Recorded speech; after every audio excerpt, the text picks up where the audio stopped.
Eh bien, bonjour à toutes et à tous et bienvenue dans cette conférence qui est consacrée au design graphique, à la section design graphique de l'école de design ESDAC. Donc, on verra les formations, les objectifs et les métiers comme indiqué dans le titre de cette conférence. Je suis Florian Pioli, je suis graphiste web designer au sein du service communication des écoles de design ESDAC de manière très large. Donc, sur les 9 écoles qui sont dispatchées un petit peu partout sur le territoire français, donc à Aix-en-Provence, à Marseille, à Montpellier, à Clermont-Ferrand, à Istres, à Lille, à Lyon et prochainement, à la rentrée prochaine, à Strasbourg et à Rennes. Dans cette conférence, nous parlerons du cursus complet. Le bachelor en 3 années. Alors, attendez, je vais vous mettre une petite. Voilà. Le bachelor en 3 années suivi d'un master en 2e année, sachant que la première année du bachelor, c'est la première année d'art et design dont on a parlé dans une des conférences de la matinée que vous pourrez retrouver sur la chaîne YouTube de l'ESDAC en rediffusion, que je vous invite à voir pour avoir plus de précision sur cette première année qui est très précise et qui permettra à tout un chacun de pouvoir intégrer l'ESDAC et donc le cursus de design graphique ensuite dans les meilleures conditions. Puis suivi, comme je le disais, du master en 2 années cette fois-ci, où le master est lui prévu pour de l'alternance avec un rythme bien particulier. Et je vous invite également à voir la conférence de ce matin, de hier après-midi, pardon, sur le master. Donc, nous aborderons également dans cette conférence tous les aspects du design graphique et de la section au sein des écoles de design ESDAC. Donc, ce qu'est un designer graphique aujourd'hui, quels sont les enseignements qui sont dispensés durant le cursus et suivant les années, quels sont les métiers et les débouchés possibles à l'issue du cursus de bachelor et du cursus de master. On verra et on abordera également le rythme de la formation à l'école et les différents domaines d'application qui sont très larges et variés. Donc, ça va d'identité visuelle au web design, au motion design. Ça passe par de l'imprimé, du numérique et tous les domaines qui s'y rattachent, sachant que l'imprimé et le numérique sont des composantes qui sous-tendent toute la formation au sein des écoles de design ESDAC. Et pour aborder ces aspects, nous avons Mélanie Coudeville, qui est formatrice en web design à l'école de design ESDAC à Aix-en-Provence et à Marseille. Bonjour Mélanie. Bonjour, bonjour à tous. Et également avec nous 2 étudiantes qui ont accepté de vous parler de leur expérience au sein de la section design graphique et qui sont toutes 2 en 2e année de bachelor. Tout d'abord, bonjour Nawel. Bonjour. Et Camille avec nous également, qui est, comme je le disais, étudiante en 2e année. Bonjour Camille. Bonjour. Alors, merci à toutes les 2 et à toutes les 3, pardon, de nous livrer aujourd'hui votre expérience. Merci à toutes les 2 en tant qu'étudiantes de pouvoir parler de votre vécu à nos auditeurs pour qu'ils puissent en tant que futurs étudiants potentiels se projeter au travers de leurs études supérieures. Et donc, tout au long de cette conférence, vous allez avoir un chat qui est disponible d'ailleurs dès maintenant, où vous allez pouvoir poser toutes vos questions librement. N'hésitez pas, on va y répondre au cours de la conférence. Au fur et à mesure, on vous apportera des réponses. Et puis, s'il y en a de trop, on vous répondra également en fin de conférence. Alors, pour commencer, j'aimerais qu'on parle des enseignements qui sont nombreux au sein de la section et divers selon les années. Mélanie, est-ce que tu peux nous parler de manière globale des enseignements de la section design graphique, que ce soit en bachelor et puis après peut-être en master? Oui, alors le bachelor, c'est une section qui est riche en enseignements. On a d'abord tout l'enseignement général qui comprend la culture générale et graphique et typographique, bien sûr, qui leur donne déjà une belle base de connaissances sur la culture, sur le design graphique en général, et une bonne liste de références de graphistes et typographes qui ont marqué les époques. Ils ont philosophie et sémiologie, donc ça c'est plutôt en bachelor et en master, enfin bachelor 3e année et master, moins en B2, et communication et marketing. et bien sûr l'anglais, donc qui reste la matière qui est présente sur toutes les années. Nous avons aussi l'enseignement créatif et technique, qui comprend le studio de création. C'est vraiment le socle de la formation. On leur apprend à mettre en place une vraie démarche créative, c'est-à-dire à se poser des questions, à se poser des idées, faire des recherches, expérimenter des pistes graphiques afin vraiment de répondre à une demande et à un brief créatif. Et ensuite, on a toutes les autres matières transversales qui font appel à d'autres compétences, du coup. Le dessin, l'illustration. Ils apprennent à dessiner, ils apprennent à trouver un style. Bon, déjà, enfin, certains ont déjà un style en arrivant, mais d'autres arrivent à peaufiner, à trouver vraiment un style graphique. Et on leur apprend à poser des idées spontanément, donc à faire des recherches très spontanées pour exprimer des idées sous forme de croquis commentés. Donc ça, c'est vraiment la partie dessin et illustration. Il y a la pratique plastique aussi, qui est maintenant appelée concept expérimentation. Donc là, les étudiants sont dans une démarche plus artistique et plastique. Et on leur donne aussi des outils plus plastiques pour s'exprimer. Donc ça peut être de l'aquarelle, de l'encre de Chine, le stylo, et d'autres techniques diverses pour enrichir leur panel de compétences graphiques. Il y a un cours qui est vraiment spécifique à l'impression, c'est la chaîne graphique. Là, on leur donne tous les outils et les techniques pour rendre des documents conformes à l'impression. Donc, on leur donne vraiment tous les points très techniques spécifiques à l'impression, les couleurs, les traits de coupe, les formats de documents, les plis, le prototypage, le maquettage, les chemins de fer. Enfin, ils ont vraiment un cours spécifique sur la chaîne graphique, qui est très important pour ceux qui se dirigent plus vers l'impression du coup. Et après, on a des cours qui sont numériques et techniques, un peu plus techniques aussi, avec le web design. Donc, ils créent des sites internet. Donc, on leur donne… C'est sur cette matière-là que tu es d'ailleurs formatrice et dont tu as la spécialité d'ailleurs, qui est une des informations importantes par rapport à ce cursus. Comme tu me le disais, on a vraiment un travail et un enseignement sur la chaîne graphique qui est très importante et aussi sur le côté numérique qui donne la possibilité à tous les étudiants de pouvoir s'orienter en spécialité ou justement de continuer à être un peu plus global tout au long de leur cursus pour préciser après peut-être en master ou autre. C'est bien ça, hein, Mélanie? Oui, en fait, on fait d'eux des graphistes créatifs, on leur donne des outils pour avoir une vraie démarche créative dans le but de de le décliner sur tous les supports, donc print et numérique. Donc ça peut être du support imprimé, mais bien sûr le web design, le motion design qui sont aussi, qui sont très très très présents aujourd'hui et qui sont des métiers aussi à part entière. Hein. Et du coup, en web, ils apprennent à faire… vraiment, ils ont toute une démarche aussi qui est liée au web. C'est pas que technique, puisque c'est bien sûr créatif. Ils apprennent à faire des sites, à créer de l'identité pour le web et aussi à faire des maquettes, puis l'intégration. Donc là, on leur apprend les langages, les fameux langages adorés des étudiants pour faire des sites internet. Et on leur donne du coup les clés nécessaires, en tout cas, pour réaliser des sites internet. Et on leur donne une petite impulsion pour ceux qui veulent continuer et d'autres d'ailleurs continuent ensuite dans les écoles de dev. Voilà, en tout cas, ils ont du coup les outils nécessaires pour réaliser des sites.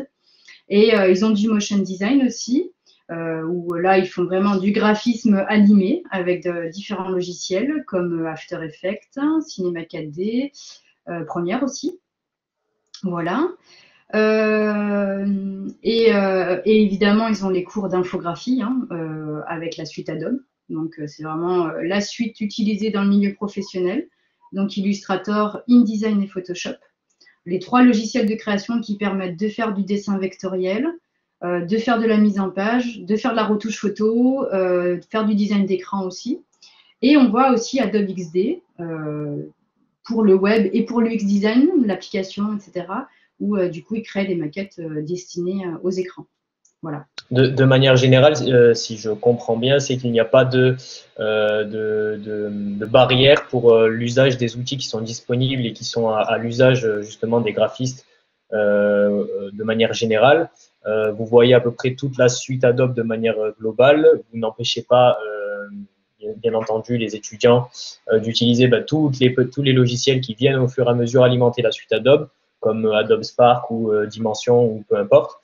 Mais bien entendu, c'est Photoshop, InDesign, Illustrator, After Effects et Premiere qui dominent de toute façon la suite. Les fondamentaux, voilà. Ils dominent.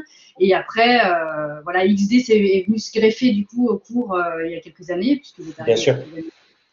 et en fait, on s'adapte aussi du coup aux logiciels qui sortent et qui sont mis en place. D'ailleurs, et du coup, on le met à disposition des étudiants aussi, quoi. Voilà. C'est d'ailleurs intéressant ça par rapport au fait que ce matin en conférence par rapport à la section design de produits, nous avons évoqué le fait que en fait l'outil du numérique n'est pas forcément contraignant dans les sections de manière générale pour les 4 sections qui sont dispensées à l'école. Et du coup, j'aimerais bien avoir l'avis de Nawel ou de Camille, comme vous le souhaitez, sur est-ce que vous vous sentez cloisonné dans l'usage d'un outil numérique ou est-ce que vous avez encore et toujours la possibilité, comme en première année, de travailler avec d'autres outils, que ce soit des outils plus traditionnels sur le papier, avec des essais, des expérimentations, via notamment l'enseignement de la pratique plastique, pardon. Peut-être Nawel, as-tu quelque chose à dire là-dessus? Oui, en fait, comme on a dit, c'est une section qui est très complémentaire. Donc, le numérique et ce qu'on fait à la main, c'est pas du tout cloisonné. Donc, la plupart du temps, en fait, on fait des choses à la main parce que c'est le plus spontané. Et après, on va les retravailler sur du numérique. On va les retravailler sur voilà le Adobe Illustrator, sur Photoshop. Donc non, c'est pas du tout contraignant en fait. C'est très complémentaire. On n'est pas obligé de se cantonner à quelque chose de très numérique. On peut avoir une base faite à la main qu'on va retravailler plus tard. Et il y a voilà plein de nouveaux logiciels qui se mettent en place et on peut toujours expérimenter. Si on est curieux, je pense qu'on peut vraiment pas se sentir cloisonné par ces logiciels en tout cas. D'accord. Oui, juste, vas-y Mélanie. Le support, c'est une finalité en fait. Mais tout le processus de création est le même pour tous les supports. Donc quand on crée, que ce soit destiné à une affiche ou à un site, finalement, le processus de création est le même. Et des fois, on est amené à faire des sites entièrement à la main. Bon, bien sûr, l'intégration se fait à travers des langages particuliers, mais par exemple, on peut faire un site avec toute une identité réalisée à la main. C'est le cas d'ailleurs de Camille qui m'a rendu hier un travail de web entièrement dessiné.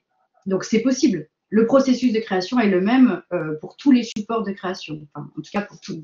Le support, c'est juste une finalité et le processus de création est le même pour tous les domaines. Voilà. D'accord. Et c'est très, très important ce processus-là, parce que j'imagine que c'est un processus de création qu'on retrouve également en entreprise et qui est d'une certaine manière très professionnalisant, puisque c'est la volonté des écoles de design ESDEC de professionnaliser leurs étudiants tout au long de leur cursus, de leur rentrée jusqu'à leur sortie, que ce soit en fin de bachelor ou en fin de master s'ils ont continué. Est-ce que tu peux nous dire, Mélanie, quels sont les métiers, par exemple, qui permettent, dont la section design graphique permet d'accéder à la suite d'un bachelor ou d'un master? C'est très très vaste, c'est très très vaste. On peut être graphiste polyvalent, c'est-à-dire travailler tous les supports dans n'importe quel domaine d'activité.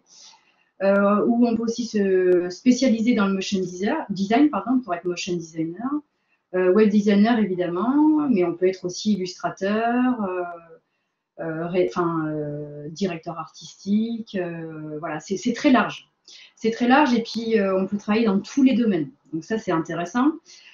Aujourd'hui, la demande en graphisme est conséquente et finalement, toutes les entreprises ont besoin de communiquer et d'améliorer leur image de marque.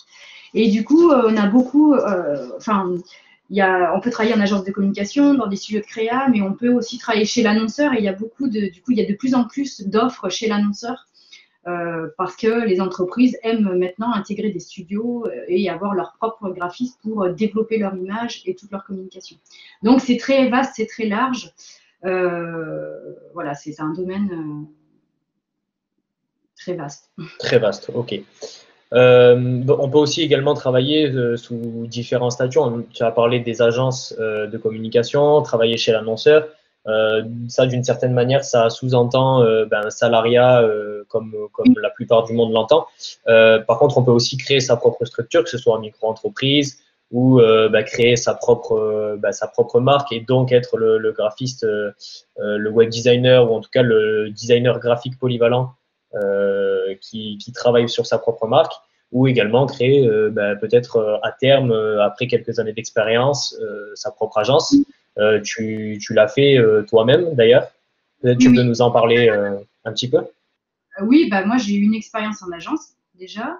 Après j'ai travaillé chez l'annonceur parce que je trouve que c'est intéressant de voir finalement les deux secteurs. En agence, on aborde différents types de travaux et différents domaines d'activité. Donc, on traite plusieurs dossiers en même temps et ça nous demande une certaine polyvalence. Ce qui est intéressant, c'est qu'on travaille avec une équipe, donc un directeur artistique, un chef de projet, donc il y a une vraie équipe créa en fait qui est vraiment dédiée à des projets. Et ensuite, j'ai travaillé chez l'annonceur, donc j'ai fait 3 annonceurs différents dans différents domaines, data center, immobilier et mode. Et après, j'ai créé mon statut de freelance, de micro-entreprise. Et très récemment, j'ai créé une société aussi avec un associé. J'ai créé une agence de communication, mais spécialisée dans le sport. Donc, je travaille sur du support de communication, web et imprimé. On vise essentiellement les acteurs du champ sportif. Voilà. D'accord, ça c'est très très intéressant parce qu'effectivement ça laisse paraître le fait qu'un designer graphique être designer graphique c'est un chemin de vie, c'est travailler pour différents secteurs d'activité, tu l'as dit pour l'immobilier, travailler pour des data centers, travailler maintenant comme tu le fais pour tout le marché du sport, que ce soit du petit club associatif jusqu'à d'autres grandes structures sportives. Ça, c'est très intéressant. Tu as évoqué aussi quelque chose qui m'intéresse, et pour justement donner la parole à Camille après, c'est le fait de travailler en équipe, en agence, tout au long de sa vie professionnelle. Ça, c'est une composante qu'on retrouve notamment dans des semaines de workshop. Peut-être Camille, est-ce que tu pourrais nous parler un petit peu de ce qu'est une semaine de workshop au sein de la section design graphique à l'ESDAC, et quels sont les projets, avec quelle entreprise, tu vas nous l'expliquer, vous travaillez, et qu'est-ce que ça peut apporter, surtout en tant qu'étudiant et futur professionnel du métier. Oui, donc effectivement, l'école nous propose des semaines donc, de workshop et différents ateliers. Donc tout d'abord, ces semaines de workshop nous permettent d'aborder un projet en groupe et de pouvoir travailler un côté un peu plus donc professionnalisant. Au cours de l'année, on a travaillé sur un projet, une marque de cosmétiques qui est faite avec l'eau de source Exoise 808. Et on a dû faire toute la communication autour de la marque. Vu que c'était une marque naissante, on a dû carrément donc créer son identité. Puis après, développer sur tous les différents supports cette identité graphique. Donc, on avait des mises en situation à faire sur les différents formats de crème, tout ça, mais aussi sur la communication. Donc, imaginez les dépliants, les cartes de visite, etc. Donc, c'était une marque qui s'appelle Narcisse. Et plus récemment, on doit travailler sur un projet, là c'est carrément une refonte d'identité de l'automobile Club Dex. Et donc, ils sont venus à nous et ils nous demandent de donner un vent frais en fait sur leur identité graphique et sur leur communication, tout ça. Voilà, c'est quand même un club associatif donc qui date de plus de 70 ans et ils aimeraient actualiser un peu leur image. Voilà. D'accord, alors je fais juste une petite parenthèse. N'hésitez pas, si vous avez des questions dès à présent, à poser vos questions dans le chat, on va y répondre. Peut-être que ça peut s'intégrer justement dans ce que nous sommes en train d'expliquer et de vous expliquer. Je reviens sur le fil de ce qu'on est en train de dire. Effectivement, c'est, vous le voyez, un côté où on veut professionnaliser au maximum les étudiants pour qu'ils soient de plus en plus professionnels. Et ça passe par des semaines de workshop qui s'intègrent à un rythme de la formation tout au long du cursus. Est-ce que vous pouvez nous parler de ce rythme-là? Comment est-ce que ça se passe entre tous les enseignements qui sont dispensés et dont Mélanie nous a parlé précédemment? Comment est-ce que ça s'intègre? Est-ce que vous avez des difficultés? Comment vous vivez votre formation? Le rythme de la formation est assez soutenu parce que les rendus sont fractionnés en fait. Quand on a un projet, on n'attend pas d'avoir fini le projet pour le rendre. On a plein d'étapes qui sont, même si c'est pas la même matière, qui sont assez similaires parce que voilà, quand on crée quelque chose, il y a des étapes qui sont vraiment fondatrices de notre projet. Et même si ça peut paraître redondant, en fait, ça nous aide à pas perdre le fil d'un projet et à avoir une vraie éthique de travail. Parce que voilà, un projet, c'est quand même, ça peut être très gros, voilà, comme une création d'identité. Et il faut pas commencer par la fin, faut pas se perdre. Donc en fait, le fait de rabâcher par exemple, voilà, de mettre des idées, faire un mapping, faire des essais, faire des recherches, c'est une méthode qui n'est pas contraignante parce que ça, on peut faire tout ce qu'on veut dedans, mais ça nous permet d'avoir quelque chose de clair que l'on puisse présenter, qui puisse être compris et de vraiment avoir une démarche très claire à argumenter à la fin. On peut vraiment justifier nos choix en ayant suivi ces étapes. Je ne sais pas si toi, tu as d'autres choses à dire, Camille. Non, tu as très bien résumé notre rythme qui est soutenu, comme tu dis, mais c'est assez abordable. Il faut quand même rester impliqué pour suivre le rythme. Il faut surtout être à jour, en fait. Et voilà.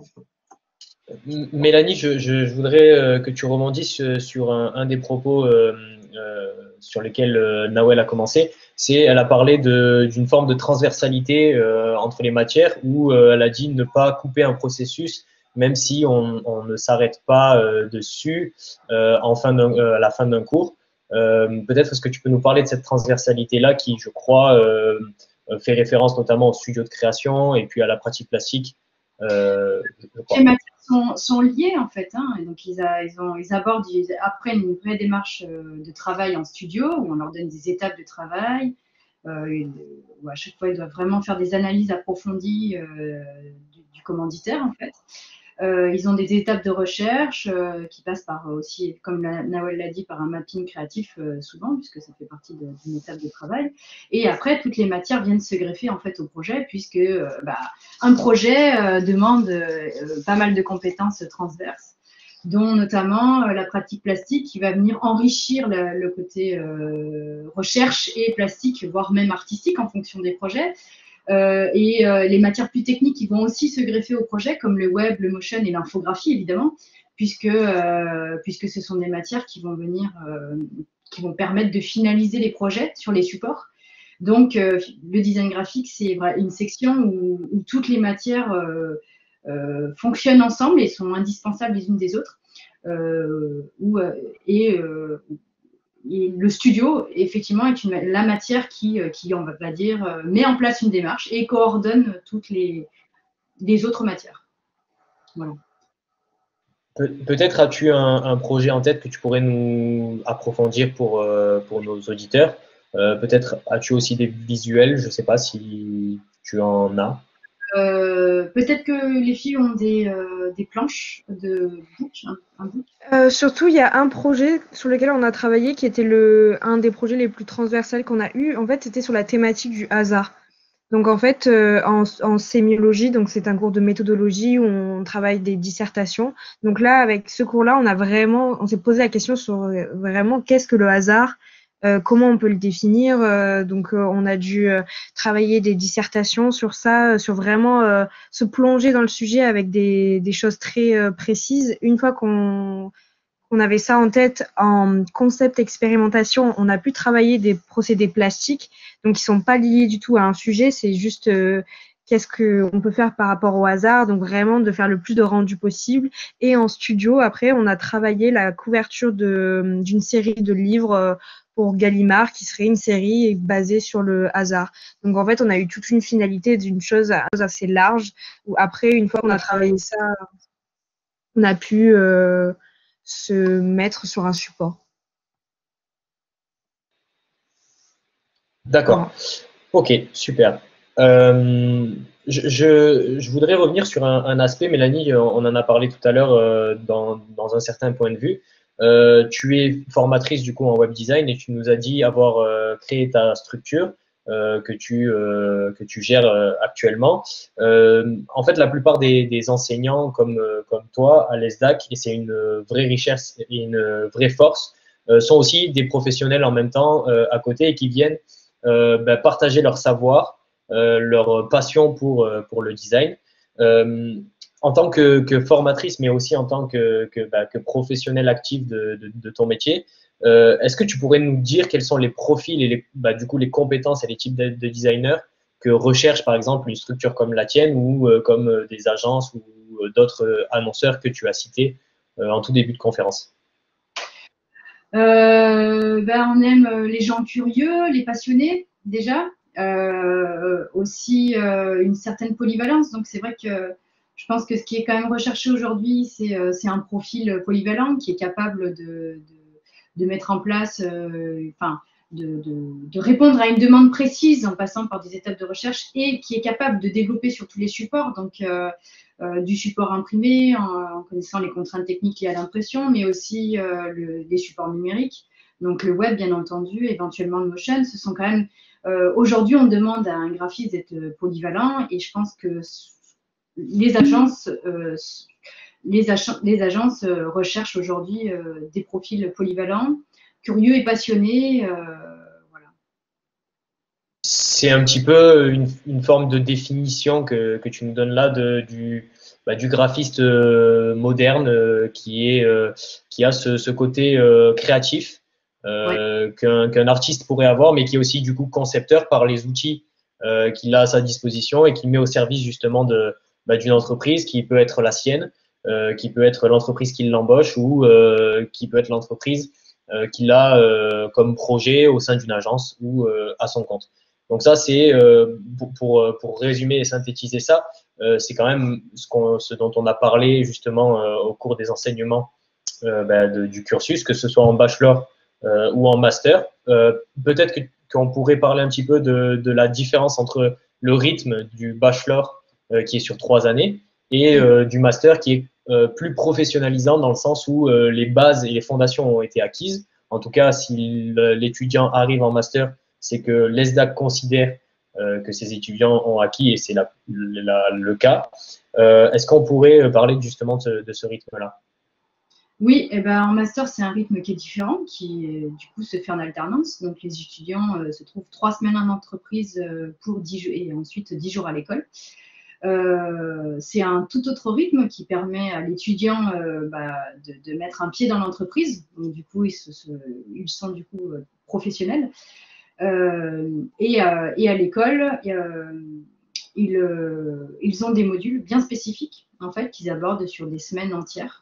Donc, ils ont des modules de web design où ils vont vraiment approfondir le web et voir d'autres technologies non abordées forcément en bachelor. Ils vont faire du e-commerce, ils vont faire du développement avec JavaScript. Enfin, ils vont voir d'autres choses qui vont être complémentaires de leur formation en bachelor. Ils vont voir aussi de la 3D, ils vont expérimenter d'autres choses aussi en motion design. Ils vont faire de l'UX design, de la réalité augmentée, mais aussi de l'édition et du magazine. Enfin, il y a énormément de matières, de modules du coup, puisque là on parle plus maintenant de modules qui sont sur des semaines complètes, et aussi des semaines où on retrouvera également des workshops où des entreprises viennent solliciter l'école pour mettre en place pour proposer un brief et l'étudiant répond à ces briefs en proposant des projets. Voilà. Et ce sont des profils ce sont des professionnels à partir du master qui intègrent une entreprise et qui ont un rythme totalement différent. Donc, c'est 2 années de master où c'est une autre dimension quand même, puisque là, ce sont vraiment des concepteurs, des rédacteurs aussi. Ils ont une autre vision du graphisme et une certaine aussi aisance dans le milieu graphique. Oui, c'est ça. Ils ne répondent plus uniquement à une demande qui peut être la demande d'un commanditaire plus ou moins grand ou petit, entre guillemets, peu importe. Mais là, ça devient des concepteurs qui se créent eux-mêmes la demande en fonction du questionnement qu'ils font de la société ou d'un sujet particulier. Et c'est d'ailleurs l'objet du projet. Projet d'ailleurs, où ils partent d'un constat finalement, où ils font tout un mémoire sur un constat, sur un thème, où ils vont aussi définir une problématique et répondre à cette problématique par le design. Voilà. Donc, les enjeux sont différents. C'est un autre, voilà, c'est un autre niveau et qui nécessite aussi beaucoup plus de maturité, évidemment. D'accord. Peut-être pour rendre plus concret, ne serait-ce que ce qu'on fait et ce que font les étudiants au cours de leur cursus, puisque nous en avons 2 avec nous, Nawel et Camille. Peut-être pouvez-vous nous montrer un petit peu un projet, un rendu, un développement ou peut-être même le processus dont on a parlé à l'écran, si vous le souhaitez, et nous en parler un petit peu plus en profondeur. Alors ça, c'est une planche de portfolio qu'on a réalisée en studio de création.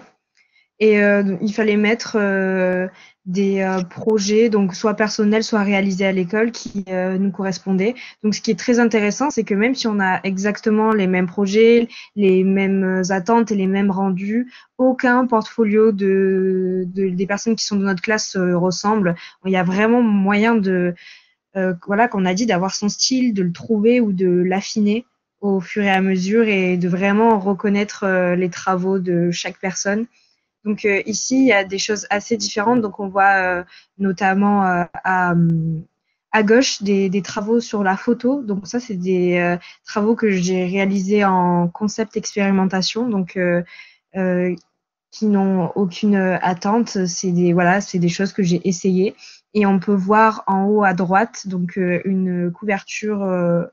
On voit écrit Hasard et poésie, donc de Gallimard. Donc c'est comme ça que j'ai réussi à transposer une expérimentation personnelle en un rendu sur un support précis et j'ai dû argumenter son utilisation.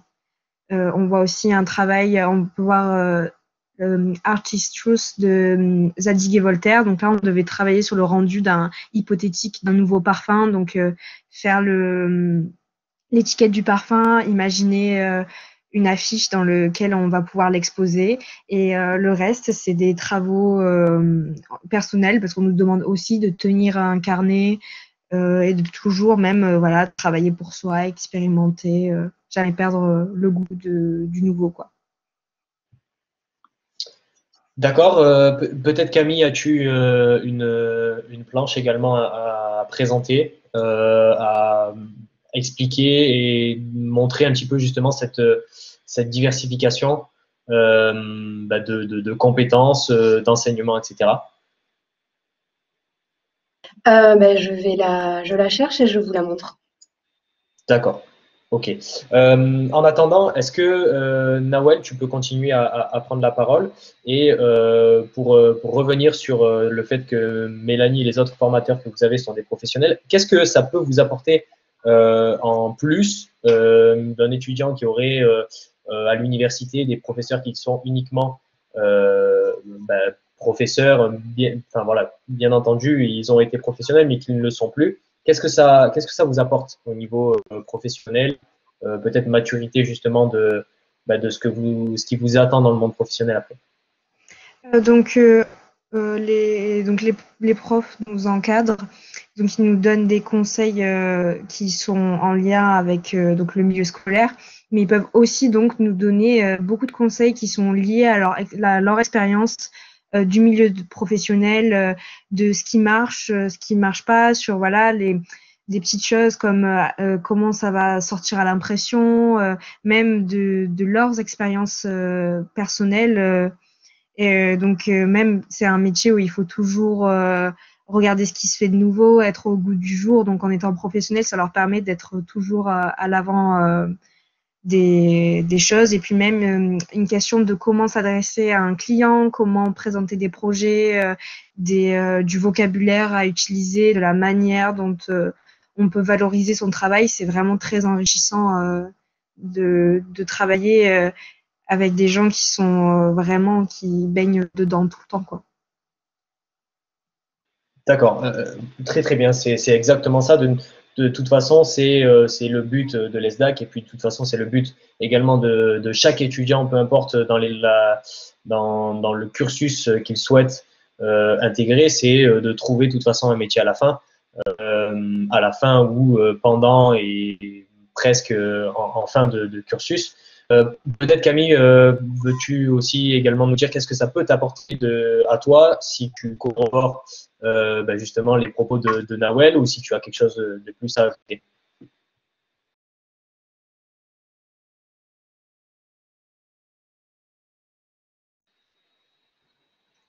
Camille? Non, rien à ajouter, je crois. D'accord, ok, super. Bon, de toute façon, ça fait maintenant une trentaine, un peu plus de minutes que nous avons commencé. Malheureusement, on va devoir conclure cette conférence. Si vous avez des questions, c'est le moment. Posez-nous toutes les questions dans le chat. Nous allons pouvoir y répondre. On va prendre encore les quelques dernières minutes qui restent. N'hésitez pas si vous avez des questions, des interrogations, si vous voulez qu'on vous rassure sur une partie ou sur un enseignement, sur peut-être les débouchés ou autre. N'hésitez pas. Si vous... Ouais, peut-être. Ouais. D'accord. De toute façon, cette conférence sera, comme l'a demandé Chloé dans le chat, sera rediffusée dès la semaine prochaine sur la chaîne YouTube de l'ESDAC. Donc, vous pourrez retrouver tout ce dont nous venons de parler sur la chaîne YouTube. Également, sur le site Internet, vous allez avoir la possibilité d'avoir plus d'informations ou en tout cas de voir les informations que nous avons dites lors de cette conférence. Laura a une question. Pouvez-vous expliquer en quoi consiste le studio dont vous avez beaucoup parlé? Peut-être, Mélanie, pourrais-tu du coup répondre à Laura? Oui. Le studio de création, c'est une matière où ils vont vraiment mettre en place une démarche créative. Donc, ils vont apprendre à… en fait, le design graphique, c'est vraiment créer des visuels pour exprimer une idée et répondre à une demande précise. Et c'est en studio que vraiment toutes ces démarches créatives et cet apprentissage va se mettre en place à travers différents projets qui vont mener en studio de création du coup. Et en studio, ils vont donc faire différents projets qui vont aborder les différents domaines d'application du design graphique. Ça peut être le design d'identité avec la création d'identités visuelles, de chartes graphiques, de packaging, et de sites internet. Ça va être du design d'édition où on va leur demander de créer du magazine, des fanzines, des web documentaires aussi et tout type de support imprimé destiné à l'édition. Et ils vont faire aussi des projets où ils vont aborder par exemple le design de messages, où où ils vont mener des projets de campagne de communication, de sensibilisation et publicité. En fait, le studio de création, c'est un cours où on met en place une démarche créative au service des projets afin de créer des visuels pour répondre à une demande et exprimer des idées, en fait.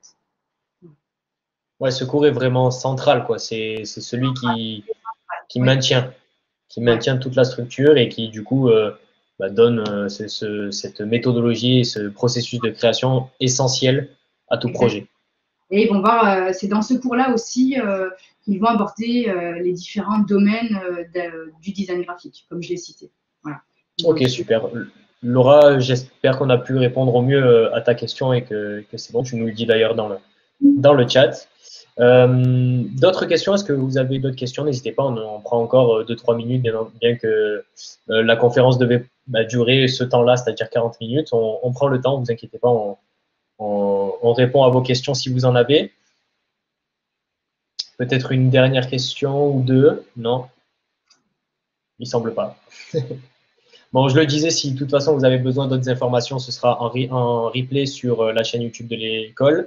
Vous avez aussi la possibilité sur le chat en ligne prévu pour les journées portes ouvertes de discuter avec nous sur un chat qui se trouve en bas à droite de l'interface, que ce soit sur l'interface smartphone, tablette ou l'écran de votre ordinateur. Nous avons toutes nos équipes pédagogiques et administratives qui sont à votre écoute pour répondre au mieux à vos questions. Donc, n'hésitez pas, même si après coup de la conférence actuelle, vous avez des questions, vraiment n'hésitez pas, même à appeler les équipes pédagogiques, c'est très important pour vous rassurer, pour avoir toutes les informations qu'il vous faut et ainsi rentrer dans votre vie étudiante de la meilleure des manières possibles. Pour conclure, je dirais pour résumer un petit peu ce qu'est le designer graphique aujourd'hui, et tu me coupes si ce n'est pas ça, Mélanie, c'est un concepteur qui est créatif et qui intervient dans différents domaines d'application du design graphique, bien qu'il peut être spécialisé dans un de ces domaines. Il a la capacité de questionner une société pour en définir des concepts créatifs et ainsi pouvoir se les approprier dans ses réalisations à destination de différentes entreprises, associations, pour son compte et bien d'autres choses encore. Peut-être qu'à l'avenir, d'autres statuts, d'autres manières de faire du design graphique seront créés peut-être par nos étudiants à l'école. C'est bien ça, Mélanie? Oui, oui, oui. Ok, super. Bon, cette conférence est maintenant terminée. Nous vous remercions vivement d'y avoir assisté.